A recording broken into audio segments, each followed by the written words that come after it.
It's the week of December 7th, 2021. My name is Cameron. And I'm Rosie. Welcome to your Ruth Fisher News.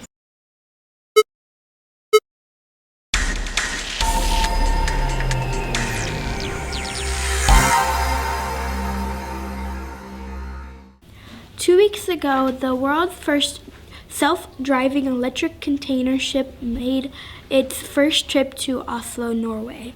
The ship's owners aim to cut pollution by moving large amounts of products by water on the southern east of Norway. Instead, by truck, the ship called Yura Barkland is owned by Yura, a company that makes fertilizer. The company wants to develop a zero-emissions ship that was completely autonomous. Yara worked with a shipbuilding company called Vard and a technology company to develop the ship. The company says that in the future, everything, including loading and unloading the ship, will be handled completely autonomously. The ship is capable of carrying up 120 large containers like those pulled by trucks.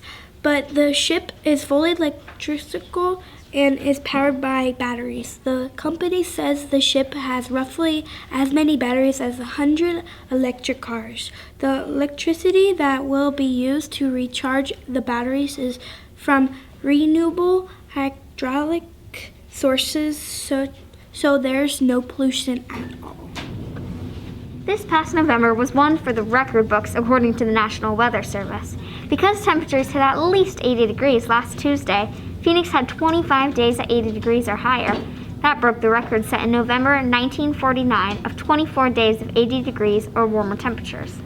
The warm weather in Phoenix will extend into at least early December, with the high temps in the upper 70s and low 80s for the first week or so of December. Officials with NOAA's Climate Prediction Center, a division of the National Weather Service, said La Niña climate conditions have emerged for the second straight year, and that brings drier and warmer winter weather.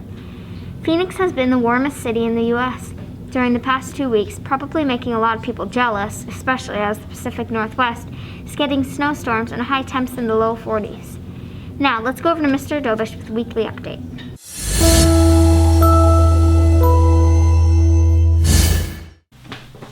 Good morning, Ruth Fisher Colts. A couple announcements, I guess. It's been a while since you've had me listen to talk on this thing. So, first off, just want to say through the month of December, we're having some spirit days every day until we go to winter break.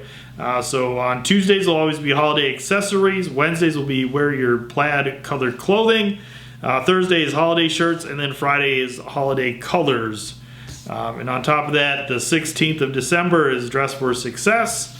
And the 17th of December, the day before break, is PJ Day. So those are coming up here the next month. But again, 16th, 17th, last 2 days are a little bit different. So make sure you're ready for that. Also coming up, we have girls basketball tryouts December 15th and the 16th. So right before break, that Wednesday and Thursday will be girls basketball tryouts open to 6th, 7th, and 8th grade girls. And then also on the 16th of December is our next hangout. So look for information on that coming across. It'll be more of a winter dance type activity, and that'll be Thursday, December 16th. So that'll be coming up. Other announcements as we get closer to break. Remember, following expectations around campus, following directions of your teachers are very important, and you got to continue to do those things. If not, obviously you'll end up having to talk to somebody in the office and have your teachers be talking to your parents and things like that, and you don't want that obviously going into the holidays. So make positive choices while you are here on campus. So with that, make it a great day, and we will see everybody around campus. Thank you, Mr. Dobish. Let's go over to Hope with Sports. Welcome to sports. My name is Hope. The Arizona Cardinals were off during the Thanksgiving break for their bye week. Hopefully that time off was enough to get Murray and Hopkins back to healthy for the last stretch of the season. The Cardinals are currently 9-2 and Super Bowl favorites. The Arizona Coyotes have seen a surge of success since our last update, only losing one of their last 6 games. That streak also includes a 46 save record tying shut out by rookie goalie Veg Milka. The Suns have been playing amazing basketball lately. At the time of filming, the Suns have won a franchise record-tying 17 games in a row. And we're going for a franchise record-breaking 18-game win streak against a not very good Detroit Pistons team. That is all for today. See you next time on Sports News. Thanks, Hope. Here's Mikey and Shaylin with entertainment news.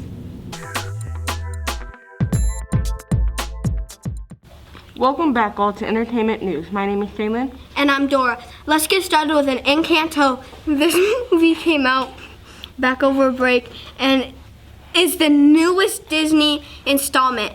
It's still in theaters, but not for much longer. Be sure to catch it before it leaves forever.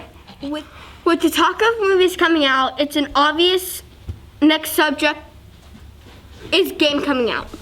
Next Thursday, we'll be getting Five Nights at Freddy's Security Breach by Steel Wool Studios is coming out. Are you a FNAF fan? Either way, there's a lot of hype for this new game. Well, that's all for this week. See you next time on Entertainment News. Thanks, girls. Here's Josh with Fun Fact Trivia.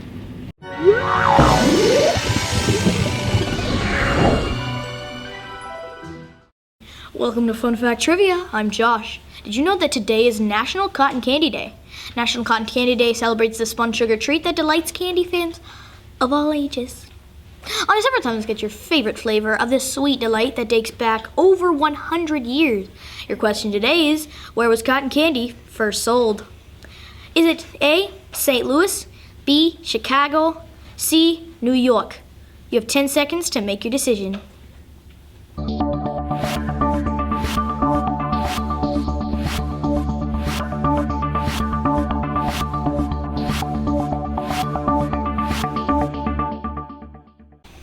If you said A, St. Louis, you're correct.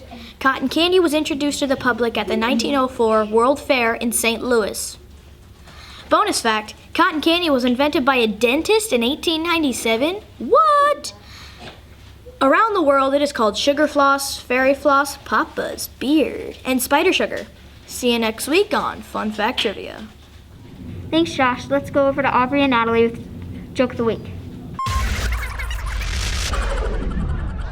Hello, and welcome to Joke of the Week. My name is Aubrey. And my name is Natalie. Okay, what is your joke? How does a soprano sing a scale? I don't know. How does a soprano sing a scale? Do, re, mi, mi, mi, mi, mi. Great joke. If you have a joke and would like to tell on the news, please go to smusd.me/beonthenews, and we would love to have you on. See you next time on Joke of the Week. Thanks, y'all. Let's go to Gabriel with This Week in History.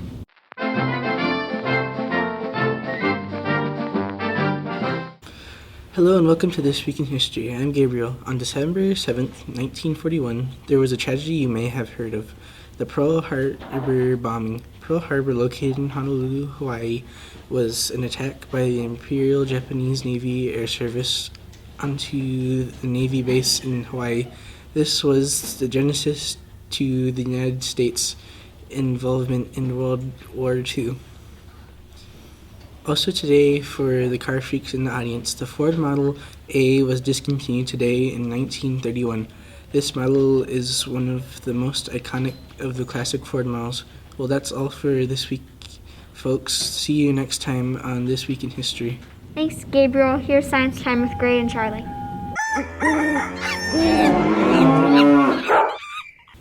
Welcome to Science Time. My name is Charlie. And I am Gray. We have some exciting or possibly terrifying news today. The world's first living robots, known as Xenobots, can now reproduce. U.S. scientists have revealed. Details about the robots, created using the heart and skin stem cells from the African clawed frog, were unveiled last year after the experiment showed that they could move and self-heal. Now, the scientists at Tufts University and the University of Vermont and Harvard, who made the Xenobots say the tiny blobs can also self-replicate.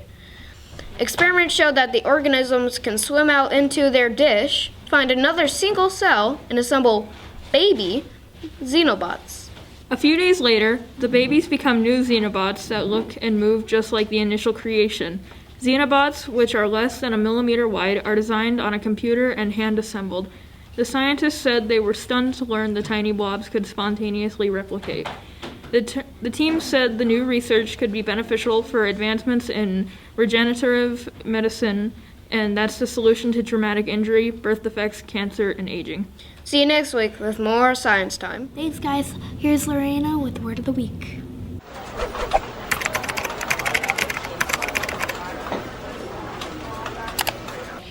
Welcome to Word of the Week. I am Lorena. This word is beguile.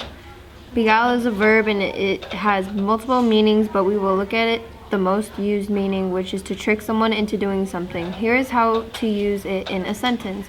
She was cunning enough to beguile her classmates into doing the work for her. That is all for this Word of the Week. See you next time. Thank you, Elena. That is all for this episode of Refisher News. See you back here next week. Go!